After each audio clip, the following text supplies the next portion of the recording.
ചായക്കൊപ്പം കഴിക്കാൻ നല്ല കിടിലനൊരു സ്നാക്സ് ഉണ്ടാക്കിയാലോ, അതും ബ്രെഡ് ഉപയോഗിച്ച് വളരെ എളുപ്പത്തിൽ 5 മിനിറ്റ് കൊണ്ട് നമുക്ക് തയ്യാറാക്കി എടുക്കാം.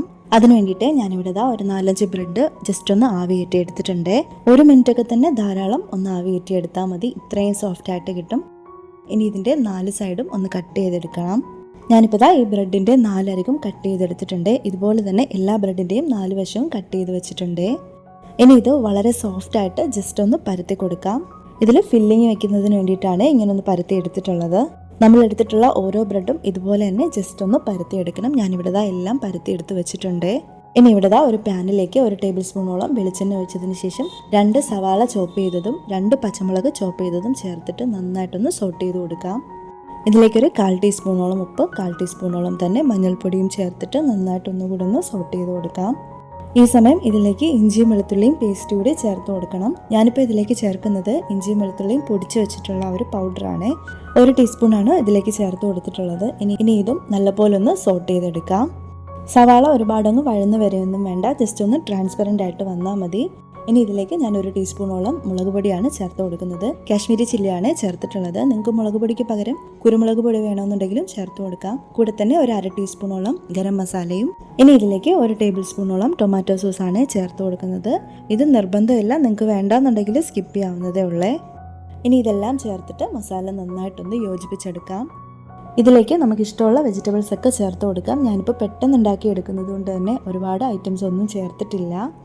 ഞാനിവിടെ ഒരു 3 മുട്ട പുഴുങ്ങിയെടുത്ത് വെച്ചിട്ടുണ്ടായിരുന്നേ. 1 മുട്ട ഒരു 6 പീസായിട്ട് കട്ട് ചെയ്തിട്ടാണ് ഇതിലേക്ക് ചേർത്ത് കൊടുത്തിട്ടുള്ളത്. ഇനി ഈ മുട്ടയിലേക്ക് മസാല ഒന്ന് പിടിക്കുന്നതിന് വേണ്ടിയിട്ട് നമുക്കിതൊന്ന് സോട്ട് ചെയ്ത് കൊടുക്കാം. ഇതുപോലെയുള്ള സിമ്പിളായിട്ടുള്ള റെസിപ്പീസൊക്കെ ഉണ്ടാക്കാനായിട്ട് ഇഷ്ടപ്പെടുന്നവരാണെങ്കിൽ എൻ്റെ ചാനൽ ഇപ്പോൾ തന്നെ ഒന്ന് സബ്സ്ക്രൈബ് ചെയ്ത് വയ്ക്കാൻ മറക്കല്ലേ. ഇതുപോലെയുള്ള സിമ്പിൾ റെസിപ്പീസാണ് ഞാൻ എൻ്റെ ചാനലിൽ കൂടുതലായിട്ട് അപ്ലോഡ് ചെയ്തിട്ടുള്ളത്. മുട്ടയിലേക്ക് മസാലയൊക്കെ ഇപ്പോൾ നന്നായിട്ട് തന്നെ പിടിച്ച് കിട്ടിയിട്ടുണ്ട്. 1-2 മിനിറ്റ് മാത്രമേ അതിന് വേണ്ടിയിട്ട് എടുത്തിട്ടുള്ളേ. നമ്മുടെ ഫില്ലിങ് ഇവിടെ ഇപ്പോൾ റെഡി ആയിട്ടുണ്ട്. ഇനി നമ്മൾ നേരത്തെ പരത്തിയെടുത്ത് മാറ്റി വെച്ചിട്ടുണ്ടായിരുന്ന ആ ഒരു ബ്രെഡിന് നടുവിലായിട്ട് നമ്മളിപ്പോൾ തയ്യാറാക്കി എടുത്തിട്ടുള്ള ഈ ഒരു ഫില്ലിങ് വെച്ച് കൊടുക്കാം. ഇനി ഈ ബ്രെഡിൻ്റെ ഓപ്പോസിറ്റ് സൈഡ് നമ്മുടെ കയ്യിൽ ഒരല്പം വെള്ളം തൊട്ടതിന് ശേഷം ഒന്ന് ഒട്ടിച്ചു കൊടുക്കാം.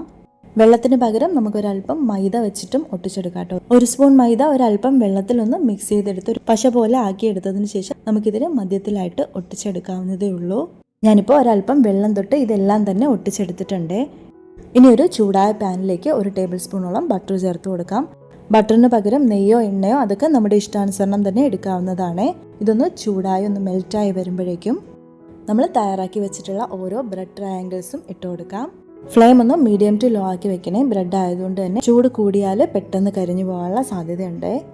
ഇത് നമ്മൾ ബ്രെഡ് ടോസ്റ്റ് ചെയ്തെടുക്കുന്നത് പോലെ തിരിച്ചും മറിച്ചും ഇട്ടാൽ പെട്ടെന്ന് തന്നെ റെഡിയാക്കി എടുക്കാൻ പറ്റും. ഇതിപ്പോൾ ഒരു സൈഡ് റെഡിയായി കിട്ടിയിട്ടുണ്ട്. എല്ലാം ഇതുപോലെ തന്നെ ഒന്ന് തിരിച്ചിട്ട് കൊടുക്കാം. ഇത് ഓയിലിൽ ഡീപ്പ് ഫ്രൈ ചെയ്തെടുക്കണമെങ്കിൽ അങ്ങനെയും ചെയ്തെടുക്കാം. പക്ഷേ കുറച്ചുകൂടെ ഒന്ന് സേഫ്റ്റി ആയിട്ടൊന്ന് ഒട്ടിച്ചു കൊടുക്കണം കേട്ടോ. എന്നിട്ടേ നമ്മൾ ഡീപ്പ് ഫ്രൈ ചെയ്യാൻ പാടുള്ളൂ. തിരിച്ചിട്ട് കൊടുത്തതിന് ശേഷം 1 മിനിറ്റ് പോലും വേണ്ട, നമുക്കിപ്പോൾ ഇതെല്ലാം റെഡിയായി കിട്ടിയിട്ടുണ്ട്. ഇനി നമുക്കിതൊരു സെർവിങ് പ്ലേറ്റിലേക്ക് മാറ്റാം. വളരെ ഈസി ആയിട്ട് നമ്മൾ തയ്യാറാക്കി എടുത്തിട്ടുള്ള ബ്രെഡ് കൊണ്ടുള്ള ഈ ഒരു സ്നാക്ക് എന്തായാലും ഒന്ന് ട്രൈ ചെയ്ത് നോക്കണേ. ഉറപ്പായിട്ടും എല്ലാവർക്കും ഇഷ്ടപ്പെടുന്നൊരു ടേസ്റ്റ് തന്നെയാണ്. വീഡിയോ ഇഷ്ടമായിട്ടുണ്ടെങ്കിൽ ചാനൽ ലൈക്ക് ചെയ്യാനും കമൻറ്റ് ചെയ്യാനും, ചാനൽ ആദ്യമായിട്ടാണ് കാണുന്നതെന്നുണ്ടെങ്കിൽ സബ്സ്ക്രൈബ് ചെയ്യാനും മറക്കല്ലേ. കൂടെ തന്നെ തൊട്ടടുത്തുള്ള ബെല്ലൈക്കനിലെ ഓൾ എന്നുള്ള ഓപ്ഷൻ എനേബിൾ ചെയ്ത് വെച്ചാൽ മാത്രമേ ഞാൻ അപ്ലോഡ് ചെയ്യുന്ന വീഡിയോസിൻ്റെ നോട്ടിഫിക്കേഷൻസ് നിങ്ങളിലേക്ക് കൃത്യമായിട്ട് എത്തുകയുള്ളൂ. നെക്സ്റ്റ് മറ്റൊരു യൂസ്ഫുൾ വീഡിയോ ആയിട്ട് കാണുന്നത് വരേക്കും thank you for watching and stay tune my channel.